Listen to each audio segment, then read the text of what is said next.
사실상 전대 마지막 여조가 떴는데 정청래 후보의 약진이 놀랍습니다. 구독, 좋아요 쾅쾅 눌러주시고 끝까지 시청 부탁드립니다. 먼저 오늘 미디어 토마토 정기조사 결과 두 후보의 격차는 초박빙으로 나왔지만 최대 승부처인 호남과 서울에서 정 후보에게 나쁘지 않게 나왔습니다. 또한 세대별로 보더라도 정 후보에게 전혀 나쁘지 않은 훌륭한 결과가 나왔습니다. 저는 호남과 서울의 격차가 고무적인 이유가 있는데 짧은 분석 보시고 이어가 보겠습니다.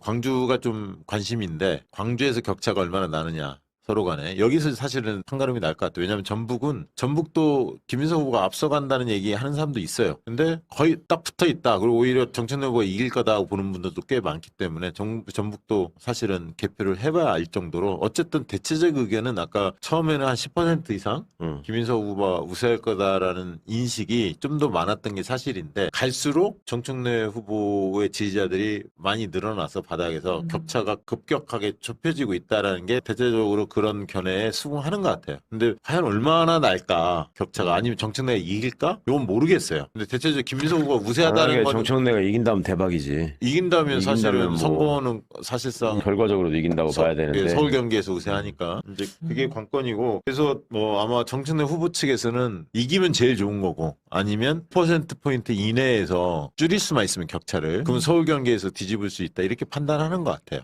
제가 시뮬레이션 해보니까 47.5 정도만 넘어도 당선은 될 수도 있어요. 여론조사에서 한 5% 앞서면 그게 이제 실질적으로 70% 반영하는 권리다운 표시면 한 2% 영향을 미치거든요. 2%포인트 정도가. 5%포인트 이기면 여론조사 30% 반영물에서. 그러니까 그렇게 됐을 때는 48이면 된다는 얘기거든요. 선호투표까지 다 감안했을 때. 그러니까 이제 그런 걸 셈법으로 한다면 어쨌든 호남에서 5% 이내로 격차를 줄이는 게 정청래 후보한테는 굉장히 중요하고 서울 경기에서는 서울은 10, 경기는 뭐 5에서 7, 8% 정도로 만약에 승리를 한다면 역전 가능성이 상당히 높. 네, 박시영 대표 분석대로라면 이거 승산이 보이기 시작하는데 매우 기대가 됩니다. 한편 최고위원 선호도에서 이성윤 후보가 다시 올라서는 게 눈에 들어오는데 다만 걱정인 것은 이번 조사에서 역시나 이재명 대통령의 지지율이 급락했습니다. 젠프 지지율이 잘 나오는 여조라 굳건하게 버티고 있던 지지율이 결국 당과 디커플링이 된 상황입니다. 세부 내역을 보면 2030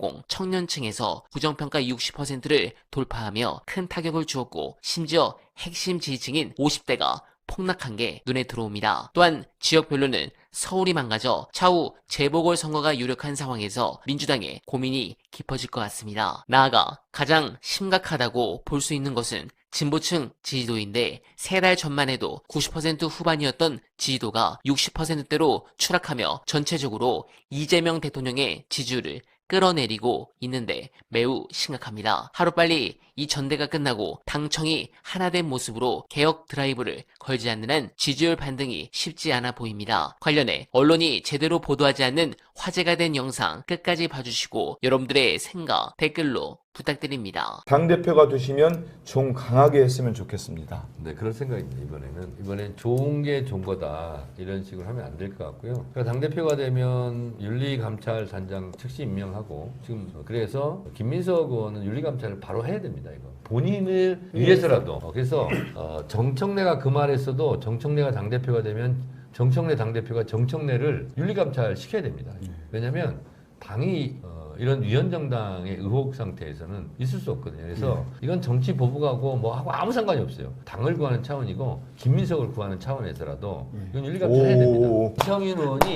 이성윤 의원을 1분간 칭찬해 주시기 바랍니다. 그리고 2인칭 시점으로 해주시기 바랍니다. 이성윤 당신은 좀 촌스럽긴 하지만 그래도 순박하다. 카메라 보고 하세요. 부끄럽습니까? 부끄러워. 제가 이렇게 제 자신을 칭찬하는 것은 처음입니다. 네네. 그게 2인칭으로 해주세요. 이성윤 당신은 촌스럽고 약간 사투리를 쓰면서 전라도 순놈같이 보이지만 그 중심에는 순수함이 있어서 좋아. 좋아요. 좋습니다. 예. 그리고 말을 앞세우기보다는 행동을 먼저 하려고 하는 점이 좋고 항상 정치인들이 말만 앞세우고 행동을 안 한다고 그러는데 반대로 했으면 좋겠어. 열심히 해주길 바란다. 끝내 반말하네. 존댓말 쓰라니까. 그러면 한민수가 한민수에게 정중하게 존중의 마음을 담아서 반말로 하지 말고요. 당신이 거울 보고 칭찬한 적이 있었죠. 고3 때였던 걸로 기억합니다. 그때 집안에 어려움이 많아가지고 그때 거울 혼자 보면서 너는 긍정적인 사람이잖아, 잘 버틸 수 있어, 이런 얘기를 참 많이 했었습니다. 지금 정치를 하고 지금 전대에 나와서 여러 가지 제가 생각했던 것과 다른, 당시 생각했던 것과 다른 일들이 벌어지고 있어서 마음의 상처를 많이 받고 있는 것 같아요. 그런데 예전처럼, 그리고 당신의 가장 큰 장점인 긍정적인 마음으로 다 이겨낼 거라고 보고 있습니다. 저는 긍정에, 당신은 긍정의 마인드가, 생각을 많이 하는 사람이니까 그거가 장점이라고 봅니다. 네. 그럼 제가 할 테니까요. 두 분 실패야. 실패입니까? 정청래가 정청래를 칭찬할 테니까 거기 따라서 한번 다 해주시기 바랍니다. 큐 사인 주세요. 큐! 정청래 씨, 당신은 항상 어떤 어려운 환경 속에서도 그 환경을 이기려고 많이 노력했던 사람입니다. 어려운 시골 산간 벽지 마을 화전민의 아들이었지만 항상 꿈을 잃지 않았고, 그리고 항상 즐거우려고 노력했고, 그리고 항상 고생하는 어머니 아버지를 생각하면서 일기장을 썼고, 그리고 그 일기장대로 되려고 많이 노력했습니다. 어머니가 바라는 아들의 모습을 지켜보고 있다는 생각 때문에 어긋나지 않으려고 노력했습니다. 당신의 지친 어깨가 항상 무거워 보이지만은 않는 이유는 항상 그것을 뚫고 의지를 갖고 그 어떤 어려운 상에서도 그 환경을 극복하려고 하는 노력하는 모습을 제가 보았습니다. 정청래가 아무리 욕먹고 어렵고 공격받아도 버틸 수 있는 힘은 그런 어머니를 항상 존중하고 존경했기 때문이 아닌가 그런 생각합니다.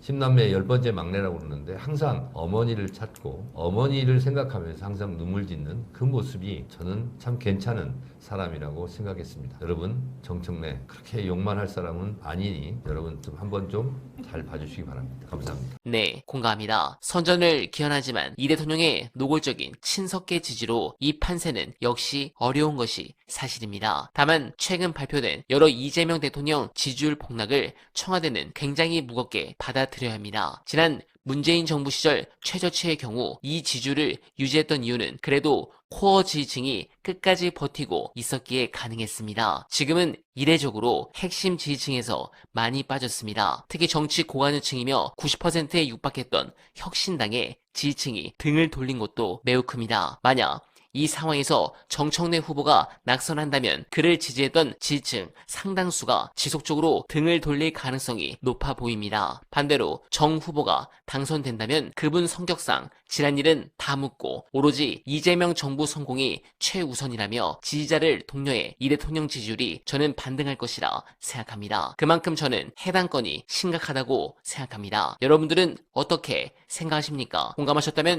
소중한 언알바 후원 부탁드립니다. 댓글에 고정된 언알바 정기 후원과 민주진영 동지가 운영하는 여러분들의 많은 사랑 부탁드리며 언알바는 오늘도 최선을 다하겠습니다. 여러분 고맙습니다.